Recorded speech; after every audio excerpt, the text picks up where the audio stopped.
Hi అండి, అందరు ఎలా ఉన్నారు? Welcome to our channel. Today recipe వచ్చేసి మటన్ గీ రోస్ట్. మీరు ఎప్పుడైనా ట్రై చేశారా? ట్రై చేయకపోతే ఒకసారి ట్రై చేసి చూడండి. ముక్క సాఫ్ట్గా టేస్టీగా నెయ్యి ఫ్లేవర్తో చాలా బాగుంటుంది. ఖచ్చితంగా ట్రై చేయాల్సిన రెసిపీ ఇది. నేను ఇక్కడ ఆల్రెడీ కట్ చేసి పెట్టుకున్న ఆనియన్స్, పుదీనా అండ్ కరివేపాకు. నెక్స్ట్ ఇక్కడ నేను విత్ బోన్తోనే తీసుకున్నాను. 600 గ్రామ్స్ ఉంటుంది అనుకుంటా మటన్. నెక్స్ట్ ఒక కుక్కర్ తీసుకొని అందులో 2 టేబుల్ స్పూన్స్ ఆయిల్ వేసుకోవాలి. మనం ముందుగా కట్ చేసి పెట్టుకున్న ఆనియన్స్ అండ్ పుదీనా, కరివేపాకు వేసుకోవాలి. నేను ఇక్కడ కొంచెమే వేస్తున్నాను, హాఫ్ మాత్రమే. ఇవి కొంచెం కలర్ చేంజ్ అయ్యే వరకు మనం ఫ్రై చేసుకోవాలి. నెక్స్ట్ ఇందులోనే హాఫ్ టేబుల్ స్పూన్ పసుపు and 1 tablespoon ginger garlic paste వేసుకోవాలి. ఇది పచ్చివాసన వెళ్ళేంత వరకు ఫ్రై చేసుకోవాలి. జింజర్ గార్లిక్ పేస్ట్ మంచిగా ఫ్రై అయిన తర్వాత ఇందులోనే ముందుగా కడిగి పెట్టుకున్న మటన్ వేసుకొని మనం వేసుకున్న జింజర్ గార్లిక్ పేస్ట్ అవన్నీ ముక్కలకు మంచిగా పట్టేలాగా మంచిగా కలుపుకోవాలి. క్యాప్ పెట్టేసి ఒక 1 మినిట్ వదిలేయాలి. ఆఫ్టర్ 1 మినిట్కి ఇట్లా ఆయిల్ కొంచెం ఫామ్ అయిపోతుంది వాటర్ లాగా. ఈ recipe restaurant and hotel style లాగా చాలా బాగుంటుంది. నెక్స్ట్ ఇందులోనే హాఫ్ టేబుల్ స్పూన్ మిర్చి పౌడర్ అండ్ సాల్ట్ వేసుకోవాలి టేస్ట్కి సరిపడా. నేను ఇందులో ఎందుకు వేస్తున్నానంటే నెక్స్ట్ మనము ముక్కకి ఉప్పు కారం అనేది కొంచెం తగులుతుంది, అందుకని కొంచెం వేస్తున్నాను ఇప్పుడు. నెక్స్ట్ మళ్ళీ ఫ్రైలో వేసుకోవచ్చు అని ఇప్పుడు కొంచెమే వేస్తున్నాను. అంతా కలిసేలాగా ఒకసారి మంచిగా కలుపుకొని క్యాప్ పెట్టేసి ఒక 2 మినిట్స్ వదిలేయాలి. ఆఫ్టర్ 2 మినిట్స్కి క్యాప్ తీసి మళ్ళీ ఒకసారి కలుపుకోవాలి. మనకు వాటర్ ఎంత ఫామ్ అయ్యాయో చూసుకొని దాన్ని బట్టి అందులో హాట్ వాటర్ మాత్రమే యూజ్ చేయాలి. ఇక్కడ నేను 1 కప్ హాట్ వాటర్ యూజ్ చేస్తున్నాను. మళ్ళీ మంచిగా కలిపేసి క్యాప్ పెట్టేసి ఒక 4 విజిల్స్ పెట్టేసుకోవాలి. యూజువల్గా అయితే నేను మటన్ కర్రీకి అయితే 2 విజిల్స్ పెడతాను. ఇది గీ రోస్ట్ కాబట్టి నేను ఇంకా 2 విజిల్స్ ఎక్కువనే పెడుతున్నది. బాగా ఉడకాలి, ఎందుకంటే మనం ఫ్రై చేసేటప్పుడు ముక్క గట్టిగా అయిపోతుంది, అందుకని ఇంకా 2 విజిల్స్ ఎక్కువనే పెట్టుకోవాలి. నేను ఎక్స్పీరియన్స్తో చెప్తున్నాను, అందుకని 2 విజిల్స్ ఎక్కువనే పెట్టండి మీరు రెగ్యులర్గా చేసే మటన్ కర్రీ కంటే. ఆఫ్టర్ 4 విజిల్స్ తర్వాత చూడండి మటన్ ఎలా ఉడికిందో. ఈ విధంగా మెత్తగా ఉడకాలి. మటన్లో వాటర్తో సహా దాన్ని పక్కన పెట్టేసుకోవాలి. నెక్స్ట్ ఒక ప్యాన్ తీసుకొని 2 టేబుల్ స్పూన్స్ గీ తీసుకోవాలి. గీ కొంచెం హీట్ అయిన తర్వాత మనం ముందుగా కట్ చేసి పెట్టుకున్న ఆనియన్స్ ఇందులో వేసేసుకోవాలి. ఆనియన్స్ అండ్ పుదీనా వేసుకొని మంచిగా కలుపుకోవాలి.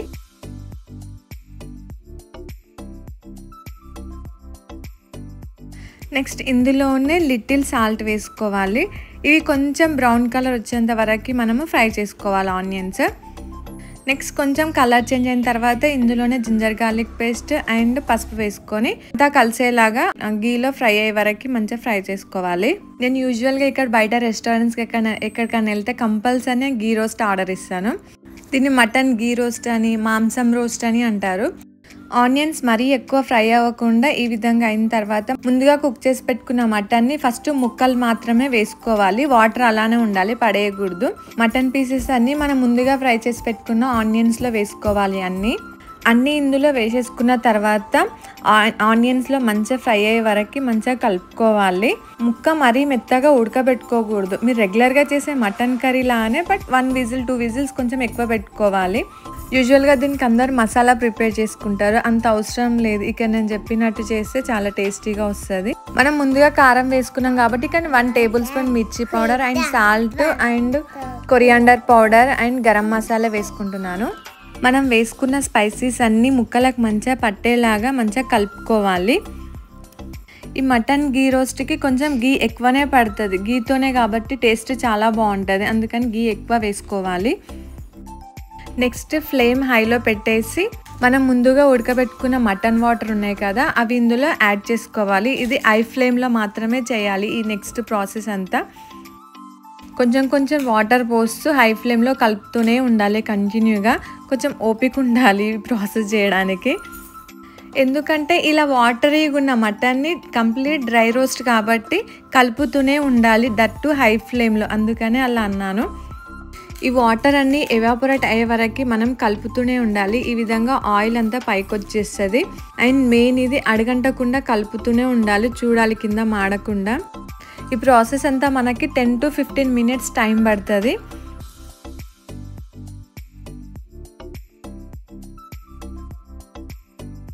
ఆఫ్టర్ 10 minutes తర్వాత చూడండి మటన్ గీ రోస్ట్ రెడీ అయిపోయింది. మనకి ఈ విధంగా వచ్చే వరకు కలుపుతూనే ఉండాలి. ఇలా వాటర్ అని ఎవాపరేట్ అయిన తర్వాత అప్పుడు మీడియం ఫ్లేమ్లో పెట్టేసుకోవాలి. నెక్స్ట్ ఇందులో ఫ్రై చేసి పెట్టుకున్న జీడిపప్పు అండ్ కరివేపాకు వేసుకోవాలి. ఇది ఆప్షనల్. ఇంతే అండి, చాలా సింపుల్గా చేసుకోవచ్చు మటన్ గీ రోస్ట్.